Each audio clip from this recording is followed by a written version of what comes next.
Aksi tipu-tipu jual beli iPhone yang dilancarkan oleh si kembar Rihanna ini berakhir sudah usai sempat buron selama sebulan terakhir. Ya, lantas pemirsa, mengapa begitu banyak korban terperdaya sehingga total kerugian pun mencapai 35 miliar rupiah. Saat ini sudah bergabung bersama kami ada kriminolog yaitu ada Prof. Adrianus Meliala dan juga ada pakar psikolog forensik yaitu ada Mas Reza Indragiri. Selamat petang Bapak-Bapak semua.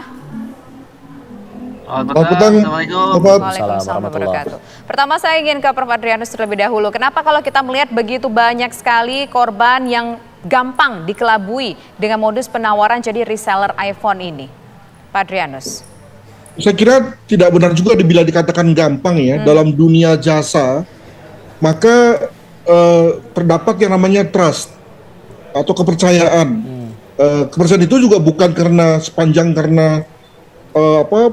pelakunya wanita, tidak, tapi karena ada track record begitu ya. Jadi saya menduga bahwa keduanya ini sudah membangun rekor ya sebelumnya, sudah membangun kepercayaan tersebut dengan cara menerima order secara baik, lalu kemudian memenuhinya terus begitu sehingga kemudian trust terjadi. Nah begitu trust terjadi, lalu kemudian mulai bisa dua nih, bisa karena timbul semacam niat jahat dari mereka untuk mulai menipu, atau kedua karena memang uang masuk ke begitu banyak sementara pasokan itu jarang, lalu mereka kemudian mulai melakukan semacam gali lubang tutup lubang begitu.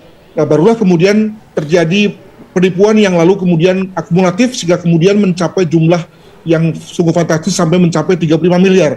Jadi dengan kata lain ada proses ya yang saya yakin bahwa sebelumnya telah melalui proses pembangunan kepercayaan yang sebagaimana layaknya selalu ada pada satu bisnis jasa seperti ini, begitu. Oke, Bang Reza, kalau dilihat dari pernyataan Prof. Adri ada trust yang dibangun oleh pelaku, artinya di sini apakah kalau Anda melihat secara psikologi forensiknya, apakah memang pelaku dari awal berniat untuk menipu atau memang ada satu titik ternyata duitnya terlalu banyak nih bisa saya ambil nih, atau bagaimana pandangan Anda? Apakah seorang pelaku penipuan muncul secara tiba-tiba?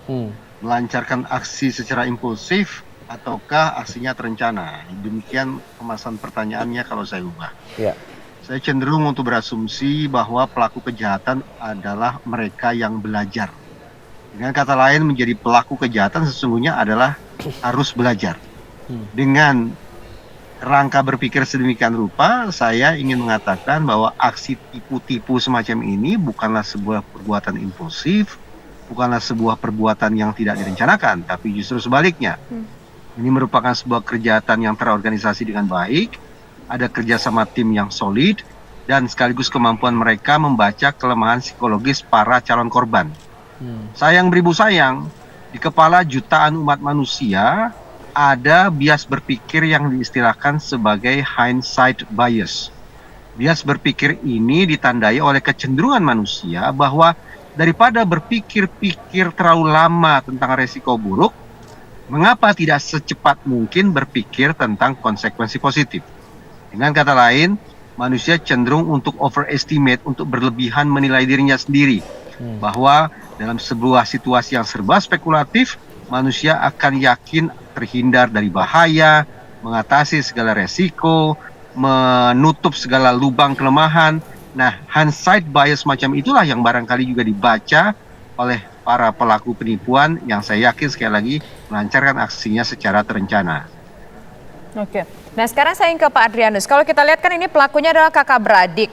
Apa sih yang melandasi mereka? Apakah memang mereka sudah dari kandungan selalu bersama, kemudian sehingga mereka keluar dari perut pun mereka juga kompak untuk melakukan sebuah kejahatan yang memang ada kesempatannya? Ya kalau itu yang terjadi berarti kita percaya ya dengan pendekatan bahwa perilaku jahat itu berasal dari genetika. Dan karena mungkin dalam hal ini ada kembar satu telur, maka mungkin kemudian lalu sifat jahat itu kemudian sama-sama ada pada keduanya. Kalau kembar dua telur agak berkurang begitu ya. Saya kok lebih menepis itu sampai kemudian nanti ada fakta-fakta yang lebih kuat ya. Jadi bayangkan ya bahwa ini kan satu modus yang biasa, dalam arti bahwa ada orang yang sudah mendapatkan kepercayaan dalam rangka bisnis seperti ini, lalu kemudian mulai pesanan mengalir deras, antara lain karena dia mengaku bahwa dia adalah pemegang agen gitu ya, lalu juga punya cara pre-order, itu kan hal yang biasa ya. Gimmick mengatakan bahwa saya ini agen loh, itu kan juga hal yang biasa ya, walaupun sebetulnya mungkin tidak gitu.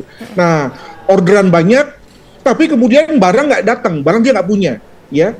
Maka kemudian kalau dia kembalikan susah, uangnya besar, maka kemudian dia tahan. Mungkin pula lalu dalam hal ini kemudian dia berusaha untuk cari barang tersebut yang tidak ada itu kepada pihak yang lain, mungkin begitu ya. Yang lalu kemudian ternyata belum masuk juga. Jadi ada saling situasi tahan menahan. Apalagi ketika bicara mengenai bahwa dia punya pikiran untuk kemudian buka bisnis lain. Ya pakai uang yang sudah masuk itu untuk kemudian membiayai bisnis yang lain. Itu kan juga hal yang biasa kalau lancar.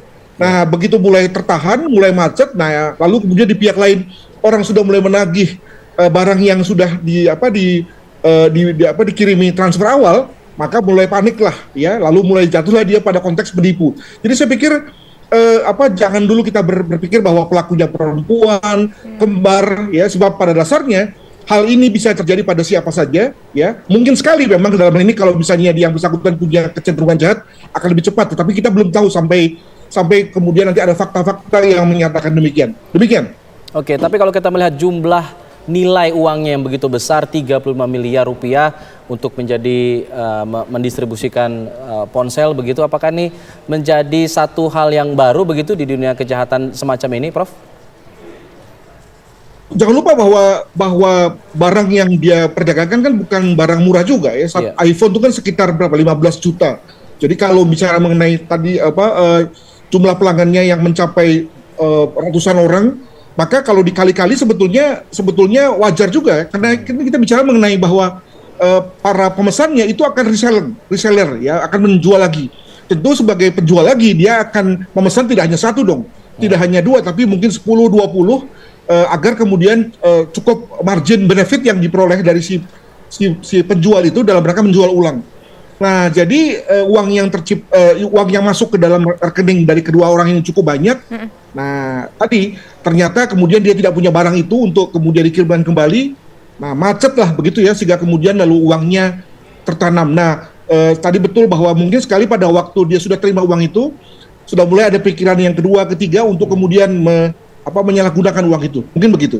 Tapi kalau misalkan orang berniat baik begitu ya dalam berbisnis, ketika tiba-tiba barangnya nggak ada, kan sebaiknya mereka bisa refund uang yang kembali. Nah, apakah dari hal ini sudah menunjukkan bahwa barang yang nggak ada, yaudah kita langsung aja balas ke tindakan kriminal gitu, kita tipu mereka, yaudah uangnya kita bawa kabur 35 miliar, lumayan besar begitu jumlahnya, atau kita ekspansi tapi ternyata nggak untung. Nanti kita akan coba bahas juga bersama dengan Bang Reza, usai jeda berikut. Kami kembali sesaat lagi.